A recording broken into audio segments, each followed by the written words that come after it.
Hi, I'm Natalie from the Ela Area Public Library, and today I'm going to read the story Camp Tiger, written by Susan Choi and illustrated by John Rocco. Every year, my mom and dad and brother and I go camping at Mountain Pond. We drive a long time on the highway and then a long time on roads that zigzag until we're on a road that's just dirt and rocks. The pine trees scrape the sides of our car. I think we're lost, and then the road zigs, and there's Mountain Pond, like a mirror in the trees. It's September, the end of the summer. As soon as we get back from camping, we go back to school. My brother's starting 4th grade, and I'm starting 1st grade.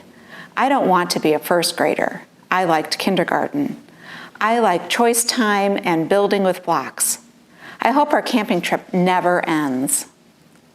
We have a campsite on the far side of the pond with the big mountain starting behind it. My parents both really like it. It's so beautiful, they say, and so quiet. We take our stuff out of the car and talk about all the things we'll see. The eagle fishing for its dinner in the pond, the salamander with red spots on its back, and the chipmunks that come to steal food while we sit by the campfire. The air feels cool. I find a red leaf on the ground. While we're working on the tent, everything gets really still. My mom puts out her hand in that way that means, don't move and don't talk. A tiger steps silently out of the woods and stands next to the stone fireplace. The tiger is orange with black stripes and has a stern face and big, heavy paws. But it seems smaller than a tiger should be. It's still big, like our neighbor's German Shepherd that scares me sometimes on the sidewalk. But for a tiger, it's small. It doesn't scare me. It also looks thin. And it talks. "Do you have an extra tent?" asked the tiger. "I have a cave, but I still feel cold." I know that we do. It's a 2-person tent that we brought as a place for me and my brother to play if it rains. "Yes," my dad finally says, while my mom stares at him. "We'll set it up when we finish this one." We set up the 2 tents in silence. I notice that while we're working, the tiger starts acting like a cat, a more regular cat. He sits down and grooms himself slowly, especially cleaning his paws. I don't see claws. He must have pulled them in. I think he's cleaning himself to make us feel more comfortable with him. It works.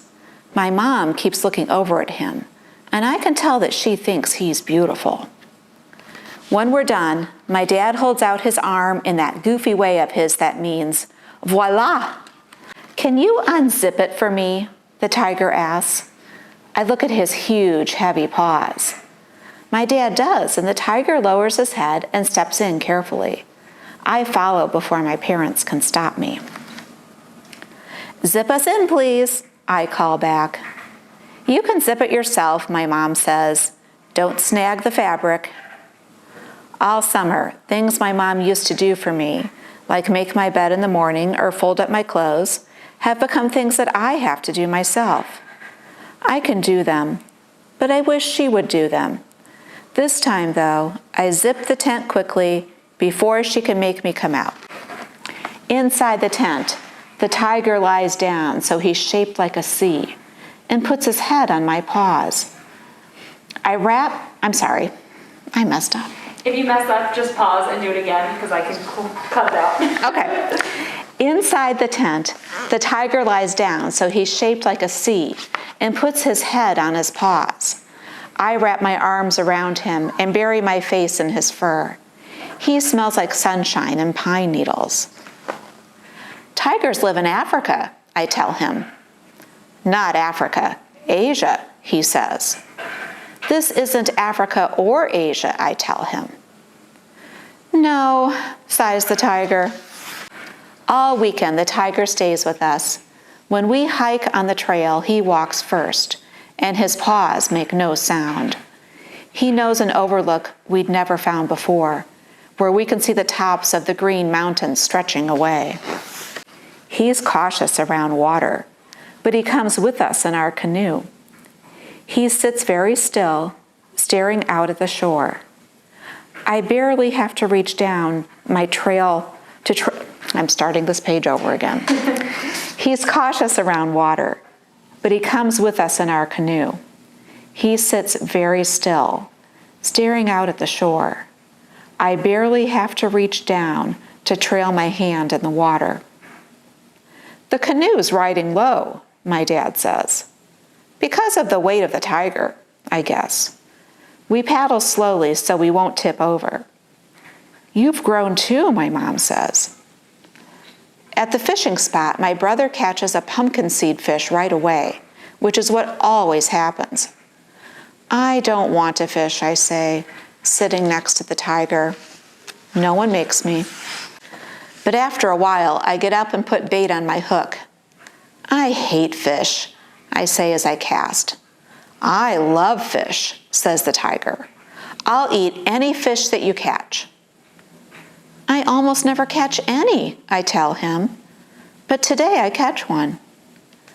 Just big enough to keep, says my dad when he measures. I'll eat it raw, says the tiger. I like to eat the whole thing and feel its tail swish around in my stomach. Ugh, we all say, but we're laughing. We never see other people. My mom says it's because it's late in the season. Even the park ranger never comes by.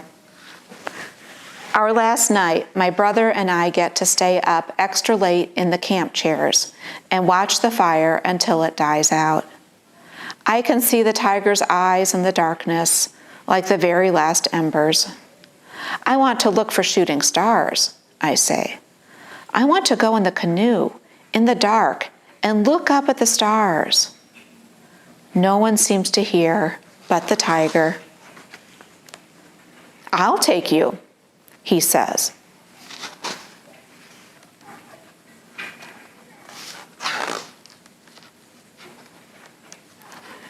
The tiger pushes his paws through the sparkling black water instead of using a paddle. I steer, which I was never good at, except now I steer really well. I see the stars shining deep in the water and our canoe gliding high in the sky. And then we're back, and my mom and dad lift me into our tent. Not the tigers, but I'm too tired to stop them. The next morning, the tiger is gone. He didn't say goodbye, I say. It's windy and cold, and that makes my eyes run and my throat feel thick, like I have a lump there. When my mom tries to give me oatmeal, I push it away. It's a wild animal, my dad says. It had to go back where it came from. You can go say goodbye to the lake, says my mom. I sit down by the water and put my head on my knees, so my kneecaps press against my eyeballs.